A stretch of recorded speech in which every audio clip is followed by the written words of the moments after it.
আলাইকুম, presenting another new blog. আমি ইফাত, আমি আছি ইউএইতে। গরম হোক বা শীত হোক, ছুটির দিনটাতে কেউ কিন্তু বাসায় থাকতে চায় না। আর যাদের বাসায় বাচ্চা আছে, একদমই কথা নেই, বাসায় থাকাই যাবে না। তাই আজকে তো উইকেন্ডে আমরা চলে এসেছি খোরফাক্খান। যারা ইউএইতে থাকে তারা তো অবশ্যই খোরফাক্খান চিনেন, আর যারা ভিজিটে আসবেন অবশ্যই খোরফাক্খানে ঘুরতে আসবেন। অনেক কিছু দেখার আছে খোরফাক্খানে, কিছু আছে খোরফাক্খানে দেখার। Khor Fakkan amphitheatre, water fountain, Shees Park, Al Rafisah Dam, Flat Square and অবশ্যই খোরফাক্খান বিচ। খোরফাক্খান বিচে সব ধরনের ওয়াটার অ্যাক্টিভিটিস আছে, আর সব থেকে বেশি অ্যাট্রাকটিভ হলো শার্ক আইল্যান্ড। হ্যাঁ, খোরফাক্খান বিচ থেকে শিপে করে বা বোটে করে একটা আইল্যান্ডে যাওয়া যায়। ছোট্ট একটা আইল্যান্ড আছে এখানে, যার নাম হলো শার্ক আইল্যান্ড। খোরফাক্খান বিচটা এমনিতে অনেক বেশি সুন্দর, সব সময় একদম প্রাণবন্ত। এখানে যেমন সুইমিং করা যায়, সব ধরনের ওয়াটার অ্যাক্টিভিটিস করা যায়, শার্ক আইল্যান্ডে যাওয়া যায়। অ্যাট দ্য সেম টাইম এখানে কিন্তু বিভিন্ন ধরনের গেমসও কিন্তু খেলা যায়। ছোট ছোট কোর্টগুলো আছে, এগুলো রেন্টে নিতে হয়। এখানে বাস্কেটবল, ব্যাডমিন্টন, টেনিস, হ্যান্ডবল সব কিন্তু খেলা যায় এখানে। আমার বাসা থেকে খোরফাক্খান বিচ 30 মিনিটস এর ডিস্টেন্স। তো আজকে আমরা মেনলি এখানে এসেছি যে শার্ক আইল্যান্ড যাব, সেই জন্য আর কি। লাস্ট ইয়ারেও গিয়েছিলাম। আগে বাচ্চারা খুব ভয় পেত, ইদানিং আর পায় না। সো লাস্ট ইয়ারে গিয়েছিলাম, এবারও জিদ করছিল যাবে, বোটে উঠবে, আইল্যান্ডে যাবে। তো সেই জন্য আমরা মেনলি চলে এসেছি এখানে। ওদের বাবা এসে একটা বোট হায়ার করে ফেলেছে। আর এখানে যারা বোটের যারা আছে আর কি, ক্যাপ্টেন বা যাদের তত্ত্বাবধানে বোটগুলো আছে আর কি, সবাই কিন্তু বাঙালি। এদের সাথে কথা বলে বার্গেনিং করে প্রাইসটা একটু কম বেশি কিন্তু করা যায়।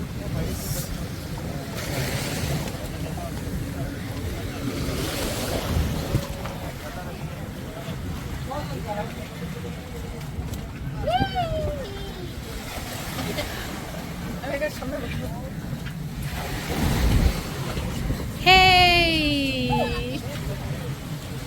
যাও ওখানে দাঁড়াও, একটা ছবি তুলি। যাও যাও যাও যাও, আইসে গো।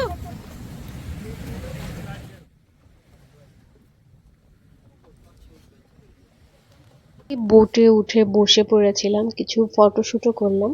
সো আমাদের বোটে আরেকটা ফ্যামিলি ছিল শেয়ারিং এ, পাকিস্তানি একটা ফ্যামিলি ছিল আর কি। বোটের লঙ্গর তুলছে, এখন স্টার্ট করবেন। আমরা বোটে উঠে ফার্স্টে যেটা লাইফ কোট আছে, লাইফ জ্যাকেট বলে, সেটা পরে ফেলেছি। এখানে মাস্ট যে কোনো ওয়াটার অ্যাক্টিভিটিস যদি আপনি ইউএইতে করতে চান, আপনাকে লাইফ জ্যাকেট পরতেই হবে। আপনি সুইমিং জানেন বা না জানেন, এটা এখানকার রুল। আপনাকে ওয়াটার অ্যাক্টিভিটিস যে কোনো কিছু করতে হলে লাইফ জ্যাকেট পরতেই হয়।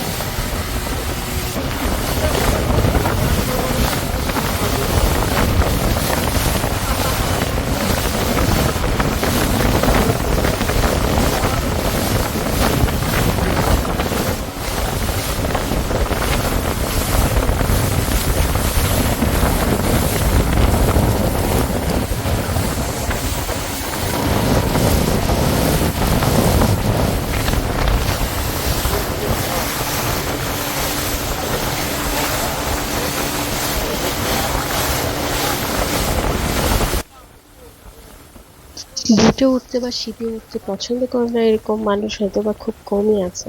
আমার খুবই ভালো লাগে, আমি খুব পছন্দ করি, আর ইদানিং বাচ্চারাও খুব এনজয় করে। কিন্তু পানিতে নামতে আমার আবার খুব ভয় লাগে। সাগরের পানিতে নামতে আমি খুবই ভয় পাই কেন জানি। আমাদের জার্নিটা খুবই কম ছিল। বিচ থেকে আইল্যান্ডে যেতে 10 মিনিটের মতো সময় লাগে। বিচের যে পোর্ট আছে, খোরফাক্খান বিচেই খোরফাক্খান পোর্ট, পোর্টের ঠিক পিছন দিকটাতেই এইখানেই শার্ক আইল্যান্ড। ছোট্ট একটা আইল্যান্ড, ওই যে সামনে দেখা যাচ্ছে, ওইটাই আমাদের ডেস্টিনেশন। 10 মিনিটসের মতোই সময় লাগে। এখানে বোটে উঠলে পার পার্সন 20 দিরহাম করে ফি বা রেন্ট, ভাড়া যেটাই বলেন। আপনি চাইলে পুরা বোটটাও হায়ার করতে পারেন, যদি আপনারা ফুল ফ্যামিলি, একটু বেশি যদি পার্সন হয়, 10 জন বা 11-12 জন, পুরা বোটটা আপনি হায়ার করতে পারেন। সেক্ষেত্রে হয়তো বা 120 ওর 150 দিরহাম চার্জ রাখে এরা। বলতে বলতে আমরা চলে এসেছি আমাদের ডেস্টিনেশনে, শার্ক আইল্যান্ড।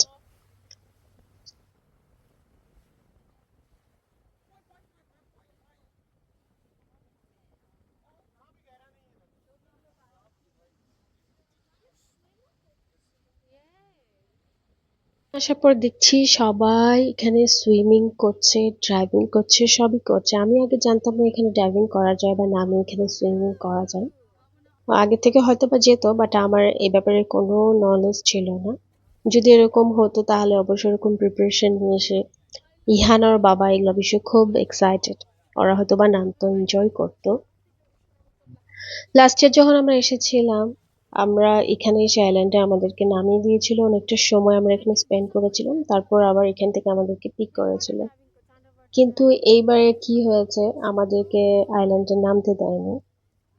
অল্প কিছুটা সময় 10-15 মিনিটের মতো শুধু আইল্যান্ডের সামনে আমরা দাঁড়িয়েছিলাম, বোটটা দাঁড়িয়েছিল, তারপর আবার ব্যাক করতে হয়েছে। আগে যদি আমরা মানে কথা বলতে হতো আগে আমাদের যে আমরা আইল্যান্ডে নামবো, কিছুটা টাইম স্পেন্ড করব। আমরা যতদূর মানে ইনফরমেশন ছিল যে এখানে আসলে কিছুটা সময় নেমে তারপর আবার ব্যাক করা যায়, এরকমটাই নিয়ম। কিন্তু আগে যে কথা বলতে হয় সে বিষয়ে আমাদের কোনোই নলেজ ছিল না। তার উপর হয়ে গেছে একদম ইভিনিং। সো আপনারা যখন আসবেন, আপনাদের যদি আইল্যান্ডে নেমে টাইম স্পেন্ড করার বা অন্যান্য অ্যাক্টিভিটিস করার ইচ্ছা থাকে, আগে থেকে বোটের সাথে কথা বলে রাখবেন যে আমরা ওখানে নামবো, কিছুটা টাইম স্পেন্ড করব। আর আমাদের সাথে যে ফ্যামিলিটা ছিল, ওই ফ্যামিলিটা কেমন একটু ভীতু টাইপের। ওরাও নামতে চাইছিল না, হয়তো বা সবাই মিলে ফোর্স করলে আমাদেরকে নামিয়ে দিত। ওরাও নামতে চাইছে না, আর ওখানে বেশিক্ষণ থাকতেও চায়নি। ঠিক 5-10 মিনিট পর ওরা বলছিল যে চলো এবার ব্যাক করি আমরা। সো তারপর খুব ভালো সময় কেটেছে। এখানে আসলে আপনি প্যারাডাইভিং থেকে শুরু করে ওয়াটার বাইক, বোট, ডাইভিং সবকিছুই করতে পারবেন। বাচ্চারা অনেক মজা করেছে, অনেক মজা করেছে, এনজয় করেছে। কিন্তু আমরা, ইহান যখন ছোট ছিল, আয়েশাও ছোট ছিল, ওমানে গিয়েছিলাম। তো মাস্কাট থেকে প্রায় বিচ থেকে 40 মিনিটের মতো ট্রাভেল করে সাগরের মাঝখানে গেলে ওখানে তিমি শো দেখা যায়। মানে তিমির ঝাঁক আসে ওখানে। ওমান আর ইরাকের বর্ডার মেবি ছিল ওটা, সাগরের বর্ডার। তো আমরা সেখানে গিয়েছিলাম, তখন আয়েশা ইহান দুজনেই ভয়ে অনেক কান্নাকাটি করছিল, একদম এনজয় করেনি। তো এখন বড় হয়ে গেছে আলহামদুলিল্লাহ, সব বিষয়ে তারা অনেক এনজয় করে। একটা ইনফরমেশন শেয়ার করি, আপনারা যারা ভিজিটে ইউএইতে আসবেন, সব সময় বিভিন্ন ট্যুরিস্ট এজেন্সি বা হোটেলের মাধ্যমে সব ভিজিটিং যে স্পটগুলো আছে বা অ্যাক্টিভিটিস আছে এগুলো বুক করবেন না। নিজেরা সে স্পটগুলোতে যাবেন, সেখানে গিয়ে নিজেদের পছন্দ মতো বাজেট অনুযায়ী বার্গেনিং করে কিন্তু অনেক কম দামে সবকিছু আপনারা ফ্যাসিলিটি পেতে পারেন।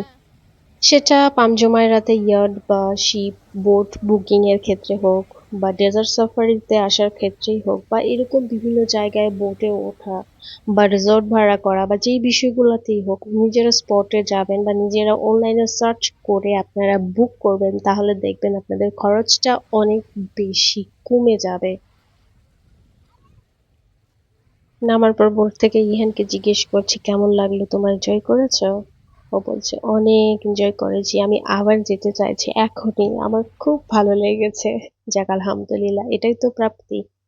একটা সময় পর নিজেদের কি ভালো লাগে কি খারাপ লাগে এই বিষয়টা এতটা গুরুত্ব সহকারে আমরা দেখি না বা গুরুত্বের মধ্যে থাকেই না। বাচ্চারা কোথায় যেতে পছন্দ করে, বাচ্চারা কি করতে পছন্দ করছে, কোথায় গেলে ওরা বেশি এনজয় করবে, এই বিষয়টাই কিন্তু আমাদের মাথায় কাজ করে। যাক আলহামদুলিল্লাহ, আজকে বাচ্চারা খুব বেশি এনজয় করেছে। বোট থেকে নামার পরেও কিন্তু বিচে তারা অনেকক্ষণ মজা করেছে। আয়েশা তো পানি থেকে উঠতেই চাইছিল না, পুরা কাপড় ড্রেস সব ভিজে ফেলেছে, আর এক্সট্রা কাপড়ও আমি তার আনিনি। সে যখনই কোনো বিচে যায় সেই জায়গাটার নাম সুন্দর করে বিচে লিখে রাখে। ওইখানে লিখেছিল আই লাভ খোরফাক, আর আমাকে বলছে দেখো তো আমার স্পেলিংটা কি ঠিক হয়েছে। যাক।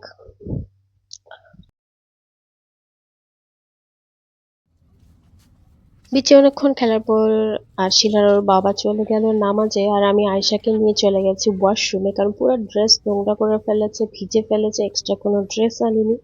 আর ওর বাবারা নামাজ পড়ে এসে আমাদেরকে খুঁজছে, আমার ফোনটাও ইহানের কাছে রয়ে গেছিল, তাই আমাকে আর খুঁজে পাচ্ছিল না। ওয়াশরুম থেকে বেরোয় দেখি দুই বাবা ছেলে দুই পাশে আমাদেরকে খুঁজছে।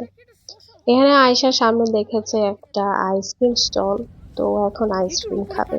আর ধ্যানকে জিদ করছে ওর সাথে যাওয়ার জন্য, ও যাবে, জিজ্ঞেস করবে প্রাইস কত, কি কি ফ্লেভার কি আইসক্রিম আছে। দেখে আসলি? আমি একা একা ওকে পাঠিয়েছি, যাও তুমি একা গিয়ে জিজ্ঞেস করে কি এসো। 10 dirham? For kids 10 dirham?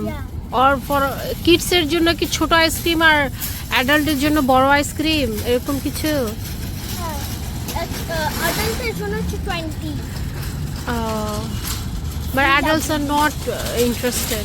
Labubu 10 dirham দিয়ে তোমাকে আইসক্রিম দিবে, আবার লাবুবুও দিবে?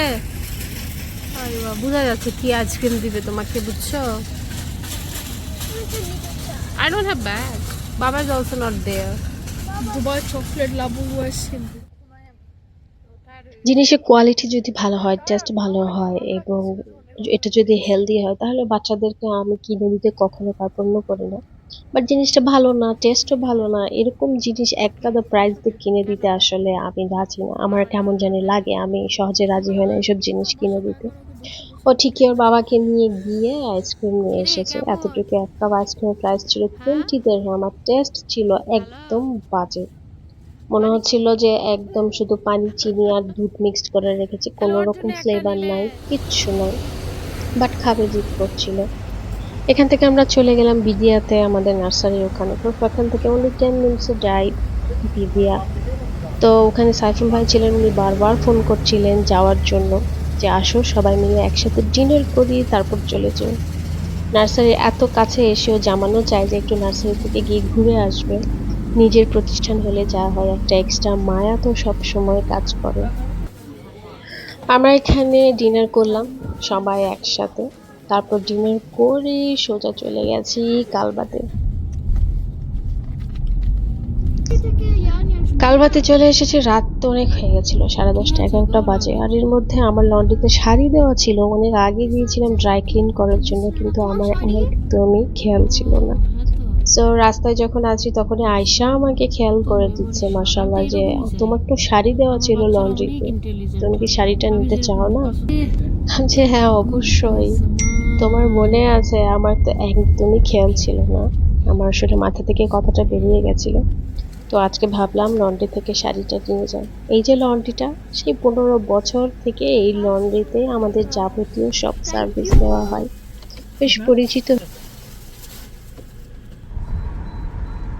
So that's all for today, and don't forget to like, comment, share and subscribe my channel. Allah Hafiz.